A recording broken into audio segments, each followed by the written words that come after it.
아픈 쪽, 부은 쪽은 무조건 공격을 해야 이길 수 있잖아요. 우리가 지금 이기려고 하는 게 아니잖아요. 치아를 살려야 되지 않습니까? 그래서 안녕하세요, 프렌드의 김소희입니다.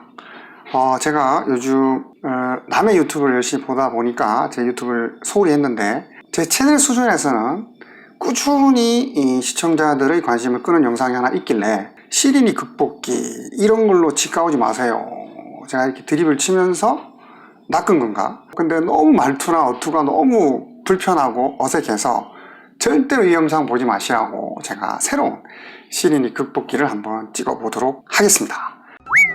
자, 일단 먼저 이 시린 치아의 원인을 여러분들이 잘 생각해 보시면 좋을 것 같아요. 이 치아 자체에 대해서 딱 생각을 해보면 치아가 어떻게 생기는지 여러분 다 감이 오십니까? 저는 뭐 맨날 보니까. 아무튼 여기 보시는 그림대로 치아는 이렇게 예쁘게 생겼어요. 어금니는 이렇게 생겼고 앞니는 좀 뾰족하게 생겼겠죠. 자, 이 치아는 전체적으로 제일 바깥쪽에 범낭질이라고 하는 딱딱한 벽에 둘러싸여져 있어요. 그 속에는 상아질, 뿌리 쪽으로 가면 백악질이 있고요. 그 속에 시뻘건 신경이 혈관과 함께 살아있는 거죠. 이 치아의 외벽을 둘러싸고 있는 부분이 첫 번째, 기계적 자극의 원인에 의해서 떨어져 나갔을 때, 두 번째는 잇몸이 내려갔을 때 이 치아의 외벽과 신경이 가까워지게 되는 거죠. 그러면 치아가 무자식이다니까, 진짜로. 그래서 치아 자체의 원인에 대해서 얘기를 잠깐 드려보면, 기계적 자극, 꽉 무는 습관, 그리고 이갈이 이런 게 있을 수 있겠죠. 그 다음에 세게 씹는 습관도 굉장히 이 치아를 시리게 하는 원인이 될 수 있습니다. 표면이 자꾸 마모가 될 수 있거든요. 그 다음에 크랙이라고 하는데요, 이 크랙은 치아를 마치 대나무가 쫙 쪼개지듯이 치아를 두동강 나게 만들어요. 어떨 때 이런 일이 생기냐면, 쌀알 같은 거 있잖아요. 우리가 쌀알이라든지 굉장히 작고 단단한 것을 우리가 막 그런 것도 있네. 조개 껍질이라든지 우리가 식당에 가서 가끔씩 나오는 돌, 쌀에 섞인 돌, 이런 거 쫙 씹었을 때 이가 순간적으로 쫙 쪼개지는 경우가 생겨요. 네, 이런 기계적 자극, 그리고 우리가 칫솔질 마모가 굉장히 강하거나 힘이 되게 세거나, 그 다음에 이제 이런 기계적 자극에 의해서 치아가 점점 옆구리가 파여나가는 거 있죠. 이게 제일 여러분들이 많이 생각하는 치경부 마모, 이런 경우가 있을 수 있어요. 두 번째는 이제 여러분들이 양치질을 안 한 사람이 또 주변에 보니까 좀 있는 것 같아요. 하루에 한 번도 아니고 이틀에 한 번 닦는 사람, 이런 분들이 가끔 있긴 한데 절대로 과신하시면 안 됩니다. 그래서 이런 잇몸 건강이 제대로 되지 않는 경우 잇몸이 어떻게 되겠어요? 점점 내려갑니다. 노화에 의해서 내려가는 경우가 대부분인데요, 잇몸 건강 관리를 안 하면 20, 30대가 40, 50대 잇몸을 갖는다니까요. 진짜입니다. 저희 치과에서 가끔씩 보게 됩니다. 직업, 귀천에 관계 없더라고요. 그래서 이렇게 관리를 소홀히 하지 않는 경우 잇몸이 내려가서 상아질 또는 백악질이, 뿌리에 있는 백악질이 노출돼서 치아가 무지하게 시린 경우가 생긴다는 겁니다. 우리가 많이 때려도 별로 안 아픈 사람 있죠. 마찬가지로 이 치아 자체에 이런 기계적 자극이나 잇몸이 내려간 거, 그 다음에 파인 거의 그 순간 보는 어떤 현상보다 어떤 사람들은 내가 느끼는 자극이 굉장히 둔감하거나 예민한 사람이 있어요. 그래서 하이퍼 센서티비티, 지각 과민증이라고 하는 거예요. 하이퍼 센서티비티. 그러니까 치아 자체가 훨씬 더 예민하게 느끼는 분들이 계시다는 거죠. 그래서 실제 치아의 표면이라든지 이런 걸 보면 별로 시릴 증상이 안 보임에도 불구하고 굉장히 많이 시려하시는 분도 가끔 계십니다.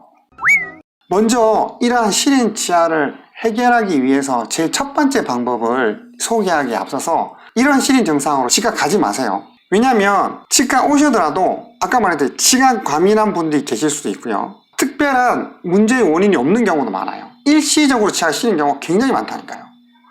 그러니까 일시적으로 치아가 시린 경우는 제가 아까 앞서서 말씀드렸던 자극 피하기, 불소함유 치약 사용하고 올바른 치수법을 사용해서 잠시만 지내시면, 2, 3주 정도 지내시면 문제없이 해결된다니까요. 그렇게 함에도 불구하고 그러한 증상이 2, 3주, 한 달 이상 지속됐을 때는 치과에 가셔야 된다는 거예요.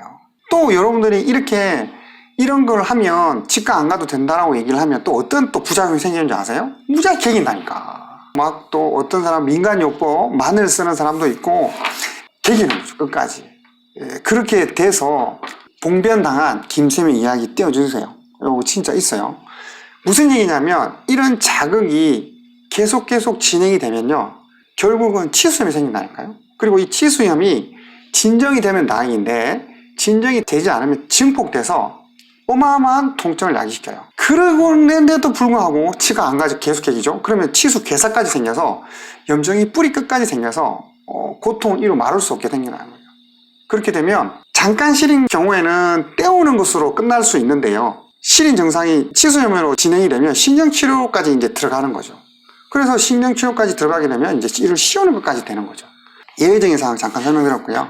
자, 그래서 이런 시린 이를 해결하기 위해서는 우리가 어떻게 하면 되겠죠? 제일 첫 번째, 깐데 또 까지 마라. 이게 무슨 얘기냐면, 저는 이제 보통 이제 붕대요법이라고 많이 얘기하는데, 두드리 맞은데 이 우리가 싸움에서 이기기 위해서는 거기 약한 부위를 때려야 되잖아요. 이 사람은 복근이 약하면 계속 배를 때리고 그 다음에 여기 피가 나서 상처가 났어요. 제가 복싱 얘기를 자꾸 하는데 갑자기 너무 과격해지는 것 같은데, 아픈 쪽, 부은 쪽은 무조건 공격을 해야 이길 수 있잖아요. 우리가 지금 이기려고 하는 게 아니잖아요. 치아를 살려야 되지 않습니까? 그래서 시리거나 그런 증상이 있는 치아 쪽으로는 자극을 무지하게 피해야 된다는 거죠. 그래서 우리가 손에 상처가 나면 어때요?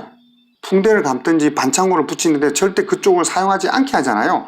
치아가 시린 것도 마찬가지예요. 치아가 시린 것은 약해졌다는 증상이고, 그러한 약한 치아는 가급적이면 사용하시면 안 된다는 거죠. 당분간은. 그래서 자극을 피해야 된다는 겁니다. 찬물에 시렸으면 찬물, 뜨거운 물에 시렸으면 뜨거운 물, 그 다음에 꽉 씹었을 때 시렸으면 꽉 씹지 마시라는 거예요. 아시겠죠? 그러한 자극을 피하는 것. 두 번째는 불소라든지 불소가 함유되어 있는 치약을 쓰는 게 좋아요. 집에서 불소를 가지고 있는 분은 없으니까 불소가 함유되어 있는 치약이 되게 중요합니다. F라고 하는 불소 화학적 작용에 의해서 치아 표면에 있는 표면을 좀 강화시키거든요.